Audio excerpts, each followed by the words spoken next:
মোহাম্মদ আব্দুল আলিম জে1 জয়পুর থেকে এসেছি কলকাতাতে। আমাদের এই ট্রেনিংয়ের আয়োজক যিনি মূল ভূমিকায় আছেন, যিনার কৌশলে আমরা আসছি, তিনি হলেন অত্র কোম্পানির সিও জনাব কাজউদ্দিন স্যার। স্যারকে প্রথমে ধন্যবাদ দিয়ে আমি আমার 1 মিনিটের সাক্ষাৎকার শুরু করছি। আজকে যে ট্রেনিং হলো গতকালকে হয়েছে, আমরা 2 দিনের ট্রেনিং প্রোগ্রাম অনেক কিছু শিখছি। এর মধ্যে প্রধান হয়েছে আমাদের কর্মী রিক্রুট করতে হবে, আমাদের প্রত্যেকটা পেশা থেকে একজন করে কর্মী নিয়োগ করতে হবে এবং আমাদের লিডারের দায়িত্ব কি এটা আমাদেরকে শেখানো হয়েছে। এটা খুব সুন্দর লাগছে। আমরা কর্মী রিক্রুট করবো, এই কর্মী থেকে কেমন বিজনেস নিয়ে আসবো, এটা আমাদেরকে শিখাইছে। এবং ট্রেনিংয়ের মধ্যে সবচেয়ে ভালো ট্রেনার হচ্ছে চন্দনের সরকার।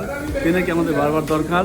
তো যাক, আমি সংক্ষিপ্ত বলে এটাই যে ট্রেনিংয়ের আসলে আমাদের দরকার আছে। ট্রেনিংয়ের কারণে আমরা দক্ষতা বৃদ্ধি হবে। যেমন আমরা প্রবাদ জানি যে ট্রেনিংয়ে যত ঘাম ঝরবে রণাঙ্গনে তত রক্ত ঝরবে কম।